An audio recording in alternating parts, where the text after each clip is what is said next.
Hi friends, welcome back our channel. ఈరోజు మనం గ్యాస్ని వెలిగించాల్సిన అవసరం లేకుండా టేస్టీగా ఉండే ఒక స్వీట్ రెసిపీని చేసి చూపిస్తాను. ఈ రెసిపీని చూడబోయే ముందు నాదొక స్మాల్ రిక్వెస్ట్ అండి.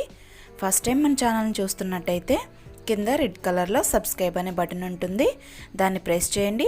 పక్కనే ఉన్న బెల్ ఐకాన్ను యాక్టివేట్ చేసుకోండి. అలా చేయడం వలన నేను చేసే ప్రతి వీడియో ఈజీగా మీకు నోటిఫికేషన్ ద్వారా తెలుస్తుంది. ఇప్పుడైతే రెసిపీని చూసేద్దాం. ఈ స్వీట్ రెసిపీని తయారు చేయడానికి ఇక్కడ నేను పార్లేజీ బిస్కెట్స్ తీసుకుంటున్నాను. మీరు కావాలనుకుంటే పార్లేజీ ప్లేస్లో మ్యారీగోల్డ్ అయినా తీసుకోవచ్చు. ఇక్కడ నేను 3 ప్యాకెట్ తీసుకుంటున్నాను. మీరు మ్యారీగోల్డ్ తీసుకునేటట్టయితే 2 ప్యాకెట్స్ అయితే సరిపోతుంది. ఇప్పుడు వీటినన్నిటిని ఒక బౌల్లోకి తీసుకొని చిన్న చిన్న పీసెస్గా తుంచుకోవాలి.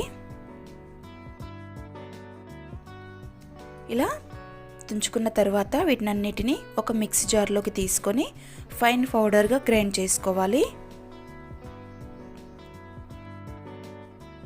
ఈ విధంగా ఫైన్గా గ్రైండ్ చేసుకున్న తర్వాత ఒక మిక్సింగ్ బౌల్లోకి తీసుకోవాలి. ఇప్పుడు ఇందులోకి 2 స్పూన్స్ షుగర్ పౌడర్ని వేసుకోవాలి. ఎందుకంటే పార్లేజీ కానీ మ్యారీగోల్డ్ కానీ స్వీట్ అనేది కొంచెం తక్కువగా ఉంటుంది కాబట్టి షుగర్ని పౌడర్ చేసుకొని 2 స్పూన్స్ వేసుకొని కలుపుకోవాలి. ఇప్పుడు ఇందులోకి కాచి చల్లార్చిన పాలు పోసుకోవాలి. పాలన్నింటినీ ఒకేసారి పోయకుండా కొంచెం కొంచెంగా పోసుకుంటూ దీని మొత్తాన్ని కూడా ఒక చపాతీ ముద్దలాగా కలుపుకోవాలి. ఇలా దీన్ని చేత్తో కలుపుకుంటూ ముద్దలా తయారు చేసుకోవాలి.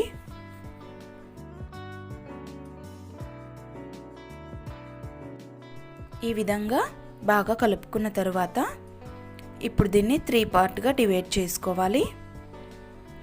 ఇలా 3 పార్ట్గా చేసుకున్న తర్వాత ఇందులో నుంచి ఒకదాన్ని తీసుకొని వేరొక బౌల్లోకి వేసుకోవాలి. ఇప్పుడు ఇందులోకి సన్నగా తరిగి పెట్టుకున్న డ్రై ఫ్రూట్స్ని కొద్దిగా వేసుకోవాలి. వీటితో పాటు 2 స్పూన్స్ కోకో పౌడర్ వేసుకోవాలి.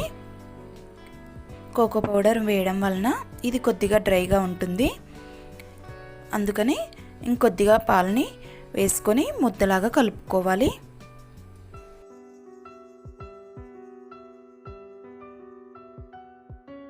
ఈ విధంగా ముద్దగా కలుపుకున్న తర్వాత ఒక అల్యూమినియం ఫాయిల్ కానీ లేదా ఏదైనా పాలిథిన్ కవర్ కానీ తీసుకోవాలి. ఇక్కడ నేను కవర్ తీసుకున్నాను. మీ దగ్గర అల్యూమినియం ఫాయిల్ ఉంటే అదైనా తీసుకోవచ్చు. ఇప్పుడు దీనికి కొద్దిగా నెయ్యి కానీ బటర్ కానీ అప్లై చేసుకోవాలి. ఇలా నెయ్యి రాసుకున్న తర్వాత మనం కోకో పౌడర్ని కలుపుకున్న ముద్దని దీనిపై పెట్టుకొని ఇలా ఇక్కడ చూపిస్తున్న విధంగా కొంచెం మందంగా వెడల్పుగా ఉండేలాగా పొడవుగా ఒత్తుకోవాలి. చుట్టూ ఎక్కడ పగుళ్ళు అనేవి లేకుండా సమానంగా ఇలా పొడవుగా ఒత్తుకోవాలి. ఇలా తయారు చేసుకున్న దాన్ని పక్కన పెట్టుకోవాలి. ఇప్పుడు మళ్ళీ కొద్దిగా నెయ్యిని అప్లై చేసుకోవాలి. తర్వాత ముందుగా పక్కన పెట్టుకున్న 2 ముద్దల్ని కలుపుకొని దీన్ని కూడా ఇలా ఈ విధంగా ఎక్కడ క్రాక్స్ అనేవి లేకుండా ప్రెస్ చేసుకోవాలి. చేయితో నీట్గా రాకపోతే చపాతీ చేసే దాంతో అయినా ఇలా నీట్గా ప్రెస్ చేసుకోవచ్చు.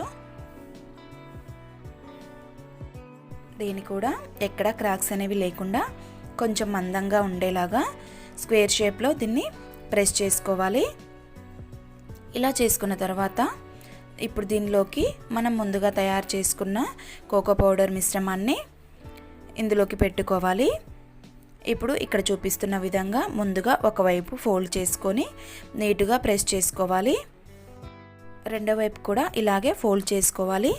ఇది 2 వైపులా అతికేలాగా దీన్ని నీట్గా ప్రెస్ చేసుకోవాలి.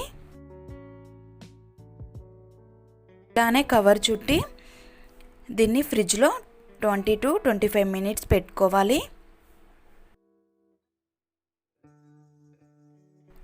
25 మినిట్స్ తర్వాత బయటికి తీసుకోవాలి. ఇది బాగా సెట్ అవుతుంది. ఇప్పుడు దీనిపై ఉన్న కవర్ని తీసివేయాలి. చూసారు కదా ఎంత బాగా వచ్చిందో. ఇప్పుడు చాక్తో కట్ చేసుకోవాలి. ఇలా అన్ని పీసెస్ని ఇక్కడ చూపిస్తున్న విధంగా కట్ చేసుకోవాలి. ఒకవేళ మీకు కట్ చేసుకోవడానికి రాకపోతే మరి కొద్దిసేపు ఫ్రిడ్జ్లో పెట్టుకోవాలి. ఇప్పుడు ఇలా కట్ చేసుకున్న పీసెస్ని ఒక ప్లేట్లోకి తీసుకుందాం. అంతే అండి, ఎంతో టేస్టీగా ఉండే స్వీట్ రెసిపీ రెడీ అయింది. మీకు ఈ రెసిపీ కనుక నచ్చినట్టయితే తప్పకుండా లైక్ చేయండి. అలాగే మీ ఫ్రెండ్స్కి రిలేటివ్స్కి షేర్ చేయండి.